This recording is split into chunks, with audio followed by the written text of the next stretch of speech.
আমের গন্ধে না পেটটা বড়ই খিদেতে মোচড় দিচ্ছে গিন্নি। তাই বলি, ওরকম বাঁকা চোখে পাকা আমের দিকে তাকিয়ে আছো কেন? এখন ঘর থেকে পত্রপাঠ বিদায় হও দেখি।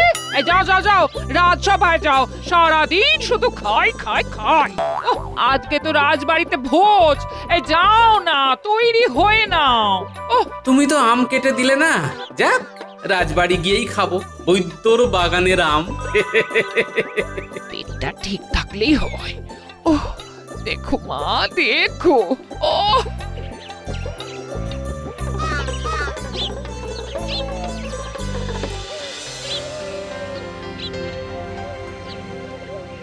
প্রতি বছরের মতো এই বছরও আপনাদের মহারাজ তার সভাসদদের কাজের প্রতি সন্তুষ্ট হয়ে একটি ভোজসভার আয়োজন করেছেন। সকলে পেট ভরে খাবেন, কেউ কোনো লজ্জা করবেন না কিন্তু। আমিও লজ্জা করব না। লজ্জা তো নারীর অলংকার, আপনি কেন লজ্জা পাবেন? গোপাল, তুমি একটু খাওয়ার সময় মহারাজের দিকে নজর রেখো। ওনার যে বয়স হচ্ছে, উনি সে কথা ভুলেই যান। তুমি মহারাজের পাশেই বসো গোপাল। রানী, অনেক হয়েছে, আর হাতে হাঁড়ি ভেঙো না তো। এবারে গরম গরম লুচি, আলুর দম, রসগোল্লা, কালো জাম আর ভালো আম দিতে বলো।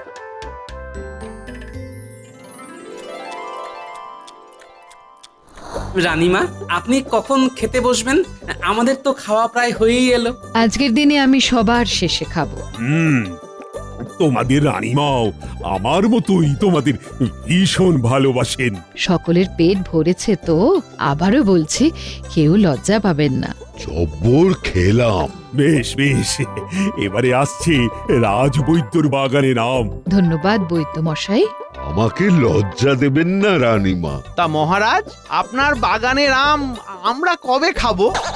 আপাতত বৈদ্যর বাগানের আম খাও, তবে হ্যাঁ, আমার বাগানের আমগুলো পাড়ার ব্যবস্থা করতে হবে। মহারাজ, আপনি আম পাড়ার দায়িত্বটা আবার মন্ত্রী মশাইকে দেবেন না। তাহলে কিন্তু একটা আমও আপনি পাবেন না, সব উনি বেচে দেবেন। আমি বেচলে তো তাও সেটা তো বাজার মারফত সাধারণ মানুষের পেটে যাবে, আর তুমি আম বাগানে গেলে তো সব আম তোমার একার পেটেই চলে যাবে গোপাল। আচ্ছা আচ্ছা, হয়েছে হয়েছে, থামো তো সবাই। এবার চলো মন ভরে সবাই বৈদ্যর বাগানের আম খাই। কে আছো? আম নিয়ে এসো।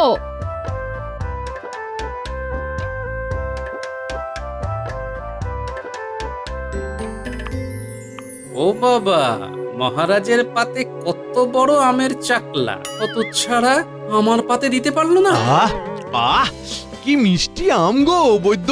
হ্যাঁ, খান খান, সবাই মন ভরে খান। সবাই প্রাণ ভরে খাও। হ্যাঁ হ্যাঁ হ্যাঁ। মহারাজ এখন ওদিকে গল্পে মত্ত। আমার ছোট আমটা মহারাজকে দিয়ে ওনার বড় আমটা আমি তুলে নেব। আমগুলো সব খেতে লাগছে চিনির মতো মিষ্টি। এক সে বড়কর এক আম, সব বৈদ্যের বাগানের শ্রেষ্ঠ। নিন নিন নিন, এবারে মহারাজ আম খান, আম খান। আমটা আমায় অদল বদল করতেই হবে।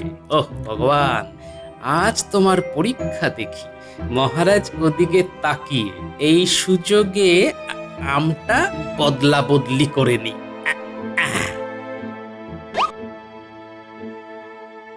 কি কি? হ্যাঁ, গোপাল আম চুরি করে নিচ্ছে, তাও আবার মহারাজের পাত থেকে। দাঁড়াও দাঁড়াও, এবার গোপাল তোমাকে আমি দেখাচ্ছি, দাঁড়াও। আহ আহ, বেশ হ্যাঁ, ভালোই মিষ্টি আম। তাহলে সবাই এখন যে যার বাড়ি গিয়ে ভাত ঘুম দাও।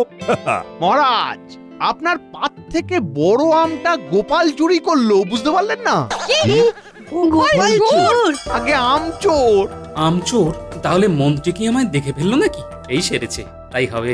ও ভগবান, তুমি আমাকে পথও দেখালে আবার ফাঁসিও দিলে। এ কেমন লীলা তোমার! গোপাল আবার কখন আম চুরি করে? আর খেয়ে আমি তো নিজের পা থেকেই আম খেলাম। একটু আগেই আপনি কথা বলতে ব্যস্ত ছিলেন, সেই সুযোগে আপনার আমের বড় টুকরো চাকলাটা সরিয়েছে। কিন্তু আমার আমের চাকলাটা তো ছোট ছিল। সেটা তো গোপালের হাতের খেলের জন্য হয়েছে মহারাজ। সে নিজের পাতের আমের ছোট টুকরোটা আপনার পাতে রেখে আপনার পাতের বড় টুকরোটা নিজে নিয়ে নিয়েছে। সে কি? গোপাল, এসব কি শুনছি? বুকের পাটা থাকলে স্বীকার করো গোপাল। আগে মহারাজ, হ্যাঁ মন্ত্রী মশাই ঠিকই বলছেন, তবে এই ঘটনাটাকে ওই চুরি করা বলে না, বদলা বদলি বলে মহারাজ। চলুন হাত ধুয়ে রাজসভায় গিয়ে আলোচনা করি। হ্যাঁ হ্যাঁ হ্যাঁ, চলো চলো চলো। চোরের মায়ের বড় গলা। তা তুমি হুট করে এমন কাজ করলে কেন গোপাল? আম পেলে আমি শুধু বদলা বদলি নয়, অনেক কিছু করে দেখিয়ে দিতে পারতাম। আমার এতগুলো আম বাগান, আমি কিছু করতে পারলাম না, শুধু এই কবচ হয়ে আম খেয়ে গেলাম। আর তুমি কি না? আমার যদি আপনার মতো আমের বাগান থাকতো তাহলে দেখিয়ে দিতাম আপনার থেকেও কিভাবে আরো ধনী হওয়া যায়। এই, তুমি কি আমার সাথে বাজি ধরবে নাকি গোপাল? আমারই আমের বাগান নিয়ে আমার থেকেও আরো বেশি ধনী হওয়ার বাজি ধরতে চাইছো? হ্যাঁ, ধরতেই পারি কি হিম্মত! মহারাজ, আমি বাজি ধরতে রাজি। আপনি আমায় শুধু আপনার আমের কখানা বাগান দিন, দেখবেন আমি আপনার থেকেও অনেক বেশি বিত্তবান হয়ে গেছি। কি এত বড় কথা? ও মন্ত্রী, কি করব বলো তো? মহারাজ, গোপাল 7 জন্মেও আমের বাগান নিয়ে আপনার থেকে ধনী হতে পারবে না। ও খালি আম চুরি করতেই পারে। তাহলে বাজি ধরতেই পারি, কি বলো মন্ত্রী? আমি বলছি, চোখ কান বুজে বাজি লড়ুন মহারাজ, চোখ কান বুজে। বেশ গোপাল, আমি বাজি ধরছি। আর আমার একটা প্রাথমিক শর্ত আছে, যেটা সকলের সামনে আমি একদম আম বাগানে গিয়ে বলবো। চলো সবাই আম বাগানে চলো।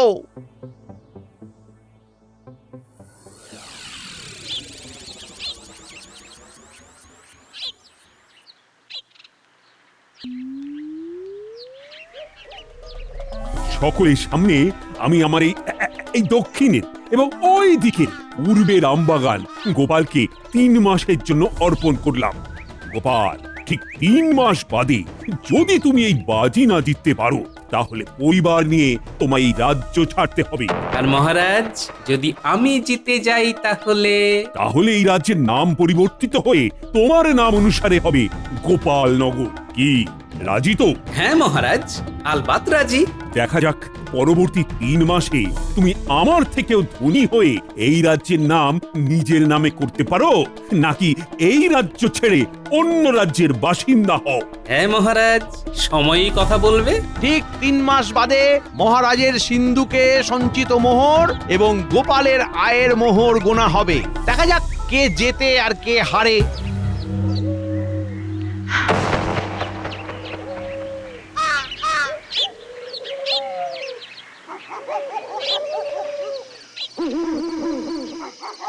গিন্নি, ও গিন্নি, বাজি তো ধরে নিলাম, জিতবো তো? দেখো জিতবে কিনা জিতবে সেটা আমি জানি না, কিন্তু তুমি যে বাজি ধরার সাহসটুকু দেখিয়েছ তাতেই আমি খুশি। হ্যাঁ হ্যাঁ, চেষ্টা তো করি। মাথায় একটা মোটামুটি পরিকল্পনাও করে নিয়েছি, বুঝলে? কাল থেকে লেগে পড়বো। গিন্নি, তোমাকেও কিন্তু এই লড়াইয়ে আমার সাথে সাথ দিতে হবে। এ তুমি না বললেও পাশে থাকবো, হ্যাঁ, আর বললেও পাশে থাকবো। তুমি আমার বড় ভরসা গিন্নি। বলছি মেয়ে জামাইটাকে একটু দেখে। ও, আবার সেই জামাইয়ের কথা। আচ্ছা আচ্ছা, বুঝেছি। বলছি এই কালকে কি তোমার সাথে ন্যাপলা গুলটেরা আম বাগানে যাবে নাকি? হ্যাঁ, ওরা তো আছেই। এছাড়াও আরো কিছু জনকে ডেকে নিয়েছি, বুঝলে? 2খানা বাগানের আম পাড়া কি 4টিখানি ব্যাপার।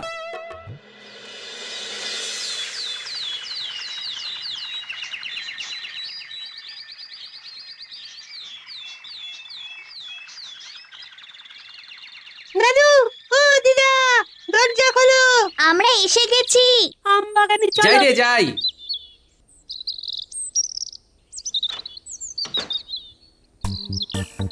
দাদু, তোমার কথা মতো আমাদের সবার জন্যই আমপাড়ার আঁকশি দেওয়া লাঠি এনেছি।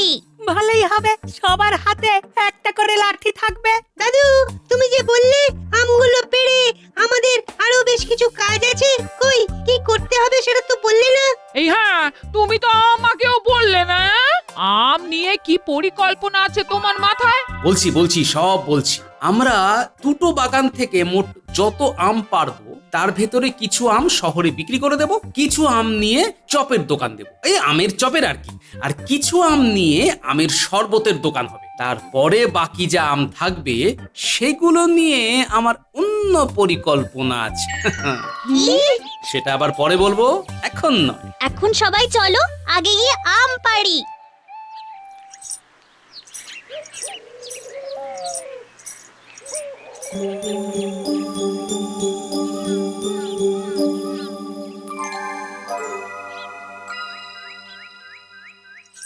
কি মহারাজ, সকাল হতে না হতে মুখ এত গম্ভীর কেন?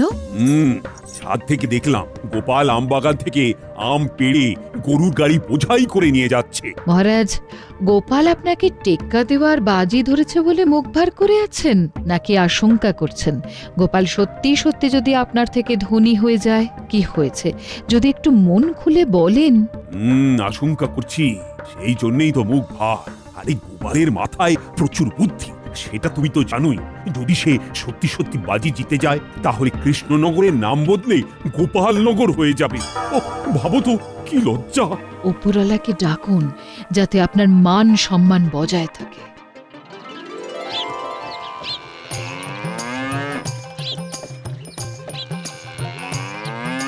গিন্নি, ও গিন্নি, মাত্র 8 গাড়ি বোঝাই আম এনেছি, একটু ধুয়ে দাও না। মা, বাবা, টুকি, আমি আপনাদের বাড়িতে একটু ঢুকি। এই কে কে কে রে? গলাটা খুব চেনা চেনা লাগছে। মা, আমরা। ওহো মা, আয় আয় আয়, এসো এসো বাবা জীবন, এসো। আয় মা, আয়। উফ, ভালো আছেন বাবা? একটু আগে পর্যন্ত ভালোই ছিলাম বাবা, কিন্তু এখন অসুস্থ বোধ করছি বাবা। অসুস্থ লাগছে? ভগবানকে ডাকুন, কার যে কখন কি হয়। মনে হচ্ছে ঠিক সময়ে এসেছি। কি কি বললে? আর তোমরা এখন এইখানে? কি ব্যাপার? হাওয়া বদল করতে চলে এলাম টুকুস করে। কদিন থেকে তারপর যাব বাবা। দেখো তোমার কদিন যাতে আবার বেশি দিন না হয়। বাবা, এই দালানে ভর্তি আম যে, কি ব্যাপার? আমি কি একটু খাবো? না বাবা, এগুলো খাওয়ার জন্য নয়। বাবা, একটু বলো না কি হয়েছে? আসলে মা, আমি মহারাজের সাথে বাজি ধরেছি বুঝলি। বলেছি ওনার থেকেও ধনী হওয়ার ক্ষমতা আমার আছে। বলেছি ওনার বাগানের আম নিয়েই আমি আমার ক্ষমতায় অনেক কিছু করে ওনাকে ধনী হয়ে দেখাবো। ও বুঝেছি, তা এগুলো ওনার বাগানেরই আম, তাই তো? হ্যাঁ মা, এই আমগুলো নিয়ে কিছু শহরে বিক্রি করব, কিছু আম নিয়ে শরবতের দোকান দেব, আর কিছু আম নিয়ে আমের চপের দোকান খুলব। তারপর অবশিষ্ট আমগুলো দিয়ে আম তেল, আমের আচার, আম সত্ত্ব। বাবা, এইগুলো করতে অনেক লোক লাগবে তো। তারপর 1-2 দিন অন্তর অন্তর আরো আম নিশ্চয়ই আসবে। হ্যাঁ মা, আম তো আসতেই থাকবে, তারপর ঝাড়াই বাছাই ধোয়ার ব্যাপারও আছে। এদিকে অত লোকও নেই, কি যে হবে তাই ভাবছি বুঝলি।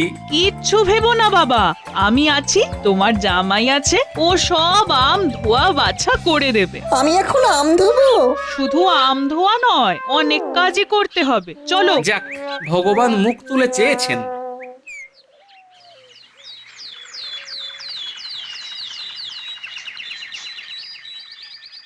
তাহলে আমি বেরোলাম। হ্যাঁ, শহরে আমগুলো বেচে ফিরতে ফিরতে প্রায় সন্ধে হয়ে যাবে বুঝলে। আমিও তাহলে আমের শরবতের ঠেলা গাড়ি নিয়ে বেরোচ্ছি। আমি আর জামাই তাহলে বিকেলের দিকে আমের চপের দোকান খুলতে যাব। হ্যাঁ, সবাই সাবধানে থেকো, মনে রেখো এই লড়াইটা আমাদের মাস 2-3 ধরে করতে হবে। আমরা কখনোই ব্যবসার থেকে অর্জিত টাকা নিজেদের কাজে লাগাবো না। যা রোজগার হবে তাই দিয়েই আবার ব্যবসার মূলধন অর্থাৎ আম কিনবো। মহারাজ ভেবেছেন তুমি একা কি করবে? এখন আমরা সবাই সবাই তোমার পাশে আছি। হ্যাঁ,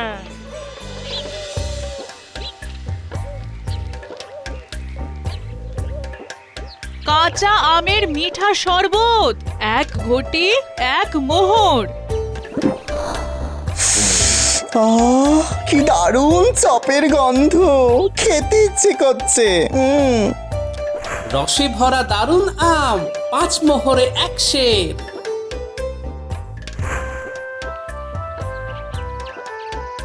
35,999। আর এই একটা। তাহলে হলো সর্বমোট 36,000টা মোহর। আমি ভাবতেই পারছি না গো। বাবা, 1.5 মাসের মধ্যে এই, তাও আবার 2খানা আম বাগান নিয়ে। কষ্টের ফল। হ্যাঁ, আমি ভাবছি আরো 2খানা আম বাগান কিনে নিই, বুঝলে? বর্ষাকাল আসছে, এইবারেই তো আসল খেলা শুরু হবে। হ্যাঁ হ্যাঁ বাবা, কিনে নাও। আমি তাহলে ভালো আমের চপ ভেজেছি বলুন। হ্যাঁ বাবা, তুমি আমের চপ ভাজায় দক্ষতা অর্জন করেছো।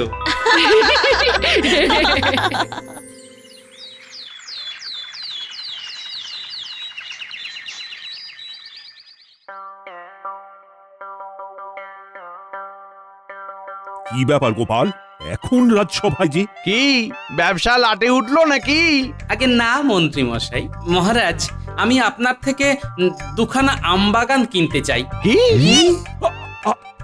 আম বাগান কিনবে? হ্যাঁ। এত সমৃদ্ধি হয়েছে তোমার। এই মন্ত্রী, আমার মোহর গোনো, তারপর গোপালেরটাও গুনবে। 3 মাস হতে পারলো না, এখনই কিনা বাগান কিনতে চায়। মোহর তো গোনাই আছে, আর কত আছে সেটা একটা কাগজের মধ্যে লেখাও আছে। আমি এক্ষুনি সিন্ধুক থেকে নিয়ে আসছি।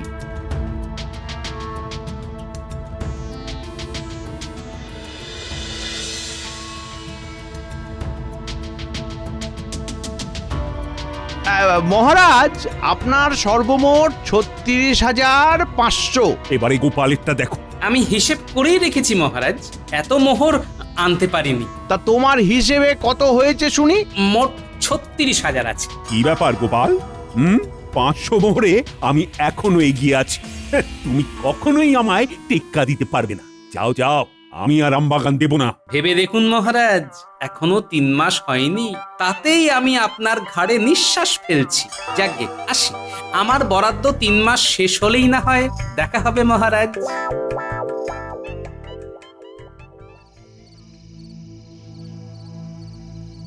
কি ব্যাপার গিন্নি, সারা বাড়ি অন্ধকার করে বসে? মন খারাপ লাগছে গো, এই মেয়েটা চলে গেল। হ্যাঁ, তুমি সারাদিন কোথায় ছিলে? এবারে আসল যুদ্ধে নামতে হবে গিন্নি, তৈরি হও। আর এই যুদ্ধে জিতে গেলেই আমি নিজে তোমায় মেয়ের বাড়ি দিয়ে আসবো। কি যুদ্ধ? কিছুই না, অতিরিক্ত আমগুলো দিয়ে এবারে বয়াম বয়াম তোমার এই জাদু হাত দিয়ে আচার আর আম তেল বানাতে হবে গিন্নি। এই আচার আর আম তেল বর্ষাকালে শহরে প্রচুর দামে বিকবে। হ্যাঁ, বলো কি, আমি আম দিয়ে নানা ধরনের আচার বানাবো। হ্যাঁ, আমি আজ শহরে গিয়ে সব খোঁজ নিয়ে নিয়েছি। তোমাকে সাহায্যের জন্য 4 জন মহিলাকেও বলে এসেছি। এছাড়া আমিও হাত লাগাবো। কাল থেকেই অভিযান শুরু। আচার বিক্রি হলেই তো তুমি বাজিতে জিতে যাবে। এখন যে কটা আম আছে সেগুলো দিয়ে আচার বানাও, আর আমি বাজার থেকে 6,000 মোহরের কাঁচা আম কিনে আনবো। সেগুলো দিয়েও আচার আর আম তেল বানাবো, বুঝলে? জয় মা, জয় মা।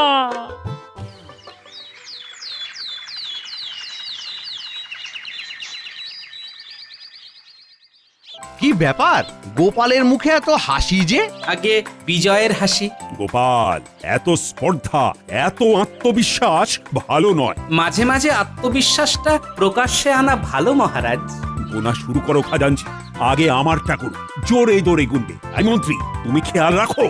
1, 2, 3, 50,000। মহারাজের সর্বমোট 50,000 মোহর। এবারে গোপালেরটা গুনো। চিন্তা নেই খাজাঞ্চি, চিন্তা নেই। তোমায় 50,000 অবধি এবার গুনতে হবে না।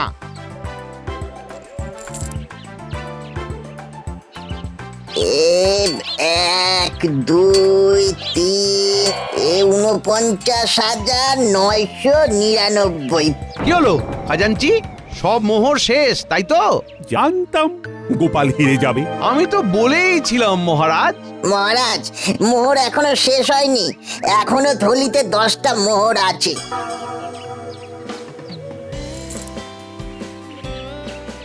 মানে গোপাল দাদা সর্বমোট 50,000 9খানা মোহর। তার মানে গোপাল জিতে গেল? আমার কৃষ্ণনগর কি তবে গোপালনগর হয়ে যাবে? মহারাজ, আপনাকে পরাজিত করার ইচ্ছা আমার প্রকৃতভাবে একদমই নেই মহারাজ। আমি শুধু এই কাজটা করেছি আপনাকে এটা বোঝানোর জন্য যে এই প্রকৃতি আমাদের কাছে তার প্রাকৃতিক সম্পদ ঢেলে রেখেছে, অথচ আমরা বুদ্ধিমান মানুষ হয়েও তা কাজে লাগাই না। দেখুন মহারাজ, আপনার কাছে আম বাগান আছে, আপনি চাইলেই আপনার বাগানের আম দিয়ে ব্যবসা করে আরো ধনবান হতে পারতেন, কিন্তু আপনি তা করেননি। সেখানে আমি একজন সাধারণ প্রজা হয়ে খেটে ব্যবসা করে আপনার থেকে 9টা মোহরের বেশি মালিক হয়ে আপনার থেকেও ধনী মহারাজ। সুতরাং শুধু বুদ্ধি থাকলেই হয় না, সেই বুদ্ধিকে সঠিক খাতে কাজে লাগানোটাই হলো আসল বুদ্ধিমানের পরিচয়। তার সাথে ইচ্ছাও থাকতে হয়। এই কে বললো রে মন্ত্রী? দাঁড়াও মন্ত্রী, তোমার হচ্ছে। আয়, কে আছিস? কারাগারটা খোল। আজ ওর উস্কানিতেই আমি বাজি হারলাম। পালাও পালাও পালাও। মহারাজ, আমার ঘাট থেকে শুধু 3 মাস আগে আপনার পাত থেকে আম অদল বদল করার দোষ মকুব করে দিন মহারাজ। বেশ বেশ, সব মুকুব। এবার বেটা মন্ত্রীকে আমি আচ্ছা করে ধোলাই দেব। মন্ত্রী দাঁড়াও, দাঁড়াও মন্ত্রী। আয় আয় মন্ত্রী, দাঁড়াও দাঁড়াও দাঁড়াও মন্ত্রী।